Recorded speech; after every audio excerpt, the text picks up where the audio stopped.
First time. So welcome everyone. If you're watching online, watching this video later, we're so glad that you're watching this, and we hope that you are blessed by it and that God speaks to you through it.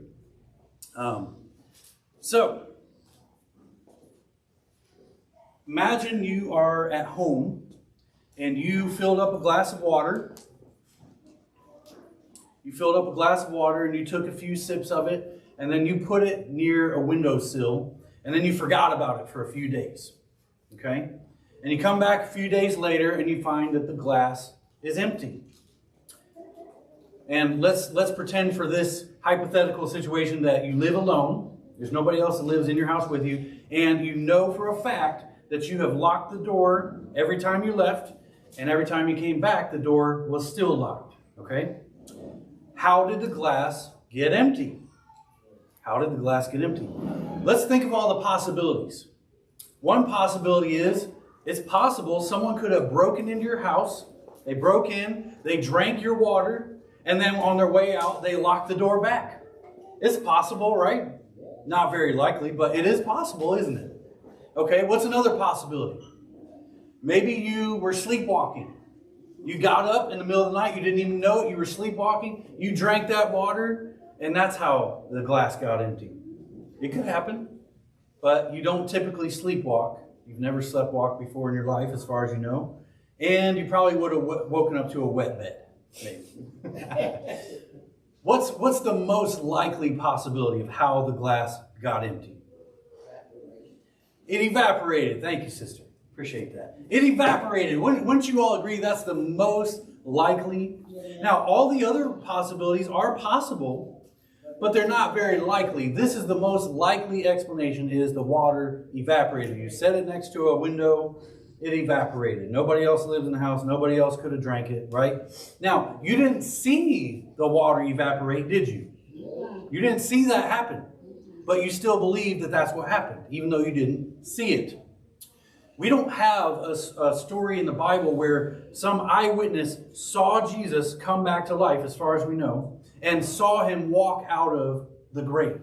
We don't have that story. But what we do have is an empty tomb. And the question is, what's the most likely example or situation where that tomb got empty? That's what we're going to be talking about today. Imagine someone ran up to you and claimed that their friend had been dead for 3 days, and then they were alive again. They're telling you their friend died, they saw him die, they saw them get buried, but then they believe now that their friend is alive again. And you say, well, why do you believe that? And they say, well, I went to put flowers on their grave 3 days later, and the grave was dug up and there was no body there. And then on top of that, this person appeared to me and spoke to me, and I ate meals with them. What would you be thinking at this point? This dude is crazy, right? Sure, your friend came back to life, right? How did you get out of the loony bin again? They didn't keep you locked up very well, apparently. So is it crazy to believe in Jesus? Is it crazy to believe that he came back to life? That he was dead for 3 days, but he came back to life? You know, Christianity is the only religion that claims that its leader was dead for 3 whole days and then came back to life. No other religion claims anything like that. So if you're not a Christian, maybe you've heard of people talking about how they believe that Jesus died and then he rose again. And you've wondered, why do they believe that? Maybe you've wondered that. Why do Christians believe that? Or maybe you are a Christian, but here's a question for you. Would you be able to explain to someone else why you believe that Jesus came back to life? If not, that's why we're here this morning. If you wouldn't have a good answer for that, and I believe we all need to have a good answer for that, prepared, locked, and loaded, that's why we're here today.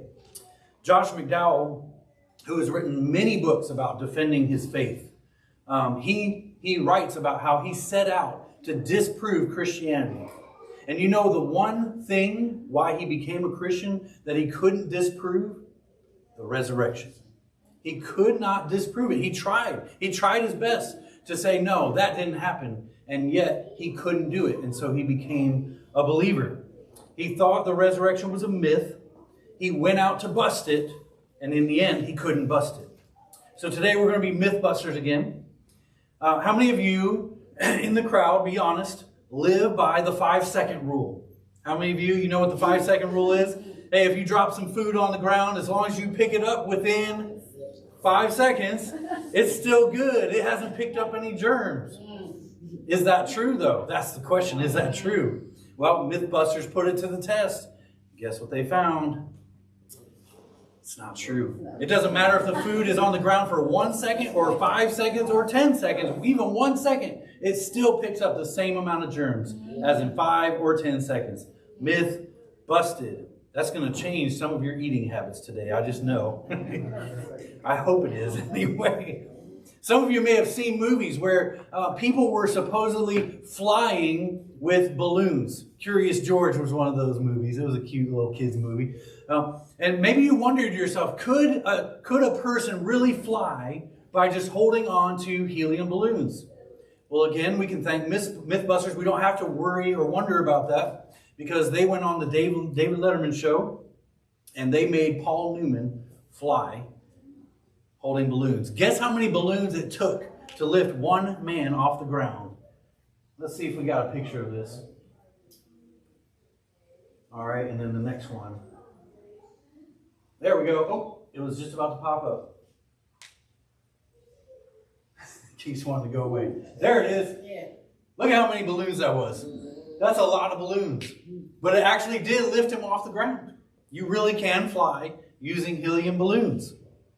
Today we're going to look at some myths that people have come up with to explain what happened to Jesus' body.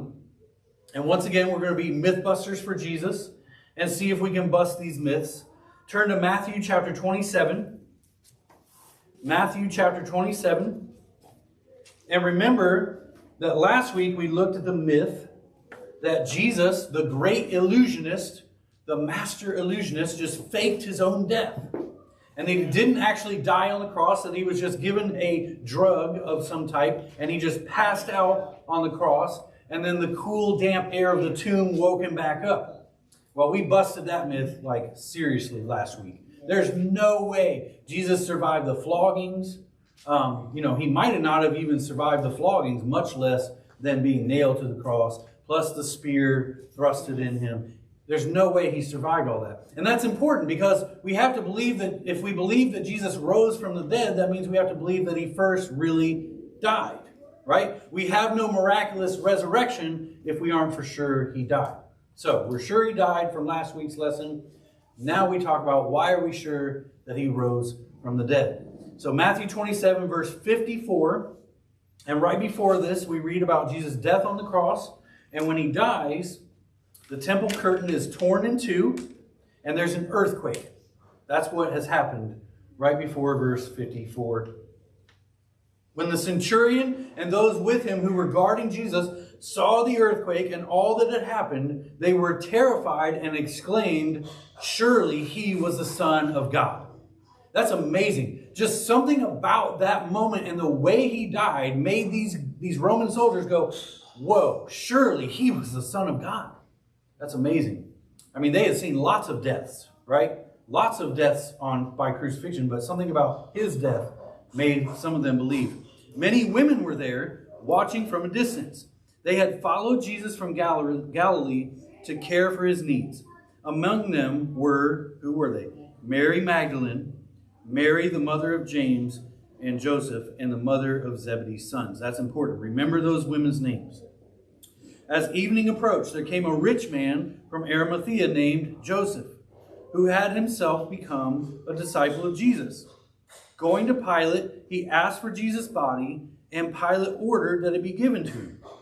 Joseph took the body, wrapped it in a clean linen cloth, and placed it in his own new tomb that he had cut out of the rock. He rolled a big stone. What kind of stone was it? Big stone. Big stone. Humongous stone. In front of the entrance to the tomb and went away. And who was there? Mary Magdalene and the other Mary were sitting there opposite the tomb. That's important. The next day, the one after preparation day, the chief priests and the Pharisees went to Pilate. "Sir," they said, "we remember that while he was still alive, that deceiver said, 'After 3 days I will rise again.' So give the order for the tomb to be made secure until the third day. Otherwise, his disciples may come and steal the body and tell the people that he has been raised from the dead. This last deception will be worse than the first. Take a guard, Pilate answered. Go and make the tomb as secure as you know how. So they went and made the tomb secure by putting a seal on the stone and posting the guard. All right, we're going to skip some verses that just talk about how the women went to the tomb and the angels told him he's not here, he's alive, he's risen. Verse 11 in chapter 28. While the women were on their way, some of the guards went into the city and reported to the chief priests everything that had happened. When the chief priests had met with the elders and devised a plan, they gave the soldiers a large sum of money, telling them, "You are to say, his disciples came during the night and stole him away while we were asleep. If this report gets to the governor, we will satisfy him and keep you out of trouble." So the soldiers took the money and did as they were instructed. And this story has been widely circulated among the Jews to this very day. So here we have the Jewish explanation of why they don't believe Jesus is the Messiah, at least those Jews in that day. Is myth number one, the disciples stole the body. That's the first myth. We're going to see if that's true, if it's plausible, if it's confirmed, or if it's busted. All right, this was the first conspiracy theory about what happened to the body of Jesus, and it was the most popular one for a long time, all the way up till the 1800s. The disciples stole the body. Now, if you think about it for a minute, the fact that they had to invent a story about what happened to Jesus' body tells you something. What does it tell you? The tomb definitely was empty. Right? The tomb was empty. That's why they had to make up this story. And so that's one of the first things that if you're taking notes, that I would encourage you to write down and remember to tell and explain to someone else, is that the tomb was empty. That's indisputable. The fact that they're making up this story. Because think about it, if the tomb wasn't really empty, all the authorities had to do was produce the body. Show me the body. Right? And that would put all these rumors to rest. Instead, the fact is they couldn't find the body. That's why they had to come up with this story. Does that make sense? That's why they had to come up. You're telling me with all the authority that the Roman government had, they could have tortured people, they could have used whatever, their power, however, to find this body, but the fact is they couldn't. That's why they had to make up another story. You cannot disagree with the fact the tomb was empty, which means you have to figure out some way of how it got empty. Right? That's our glass of water example. What's the best explanation of how it got empty? So is there any evidence that supports this theory about the disciples stealing the body?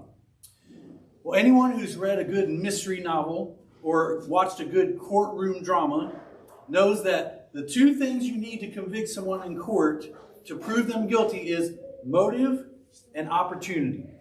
Right? You have to prove that they had motive and they had the opportunity to do the crime. So the question is, let's start with motive. Did the disciples have motive for stealing the body and then making up a story about the resurrection?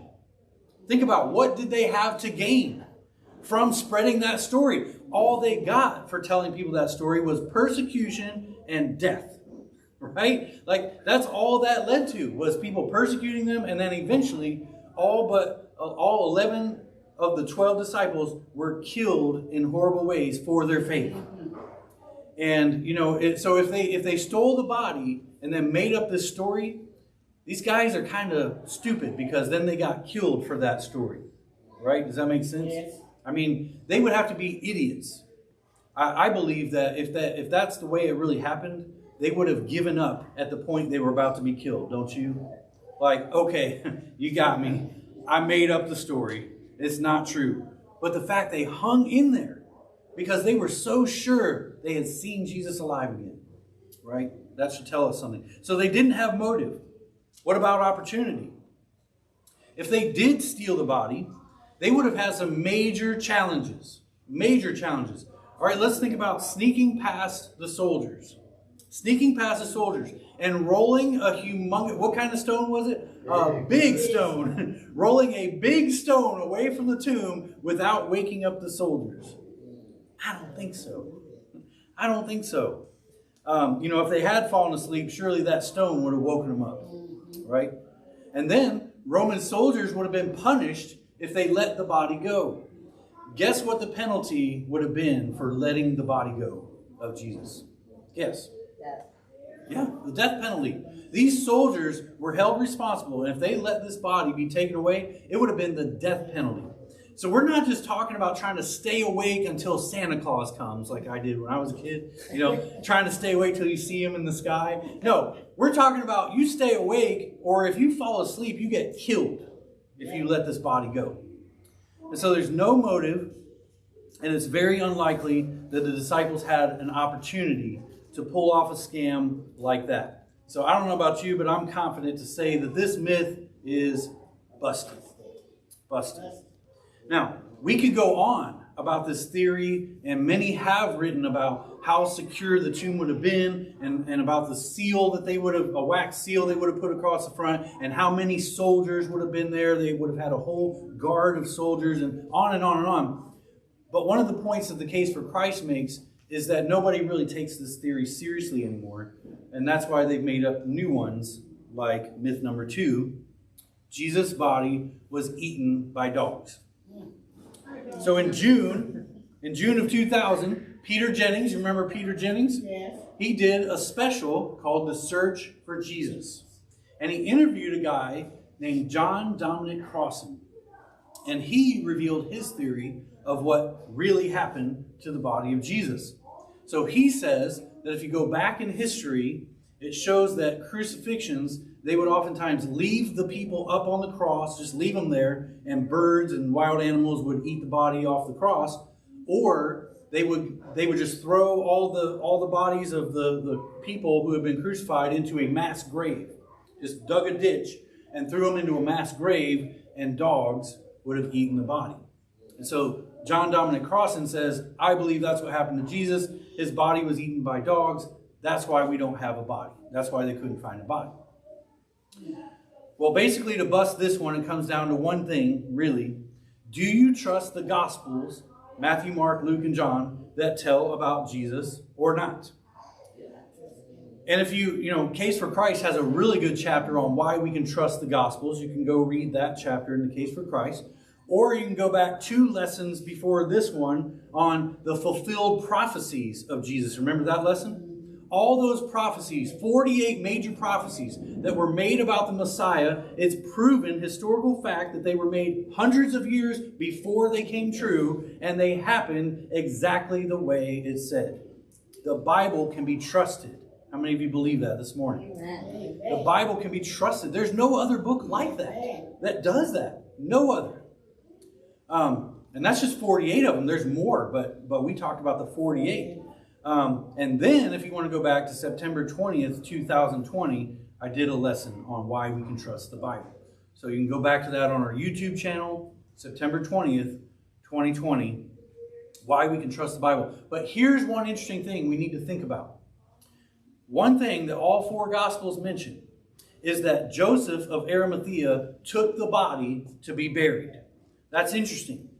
If the gospel writers were making up the story, they wouldn't use somebody like Joseph of Arimathea that everybody could have known. He was a famous guy. Think about it. First of all, he was a member of the Jewish Sanhedrin. So you would have been well known just for that. Second, he was wealthy, very wealthy. If you were wealthy back in Jesus' time, everybody knew who you were, right? Those 2 things. Everybody knew who this guy was. He was someone everyone could have checked into. You have to remember, the Gospels were written well within the time frame that people could have checked back and seen if there was any misinformation. They could have said, no, there wasn't a guy named Joseph of Arimathea. That's made up, or yep, he was. That is a real guy, right? If the early Christians wanted to make up a story about Jesus' burial, they would not have used a name that everybody could have checked into, like Joseph of Arimathea. Does that make sense? All right, myth number 3. The women went to the wrong tomb. The women went to the wrong tomb. You know, they're women. You can't trust them anyway. This isn't me saying this. This is whoever came up with the theory. Don't throw rocks at me. Yeah, they're women. You can't trust them anyway. And everyone knows that women are directionally challenged. But one thing women are good about, that men are not, is they will ask for directions. Right? And guess what? They did. Mary Magdalene went up to the gardener and said, "Where have you laid him? I'm looking for him." When the gardener said, "Mary, it's me. It's me. I'm not the gardener. It's Jesus." Right? These women who were the first to the tomb on Sunday were the same women, that's why I pointed out the names of the women, were the same women who were there when they put Jesus in the tomb. Okay, they saw him die, they followed him to the tomb where he was buried, and then they went back 3 days later to the same tomb. Is it really possible that they forgot which tomb in 3 days of their Lord and Master Jesus? I don't think so. I don't think so. Besides that, you know, even if they did go to the wrong tomb, all they had to do was ask their friend Joseph of Arimathea, "Hey, which tomb is yours again that you let Jesus borrow? Show us the tomb. We went to the wrong one," right? All they have to do is ask him. You know, and then besides that, if they did go to the wrong tomb, all the Jewish leaders had to do was go to the right tomb and show everybody, the women got it wrong, here's his body, they're stupid, you know, don't believe them. But they couldn't do that. That's the point. They couldn't do that. They couldn't find the body. And so when you look at all the evidence, what is the explanation that makes the most sense of how the tomb got empty? Which one makes the most sense? It's possible that someone broke into your house, drank your water, and then locked the door on their way out, but it's doubtful, right? It's possible that the disciples stole the body, but it just doesn't make sense why they would make up a story for the resurrection and then die for that lie. It doesn't make sense.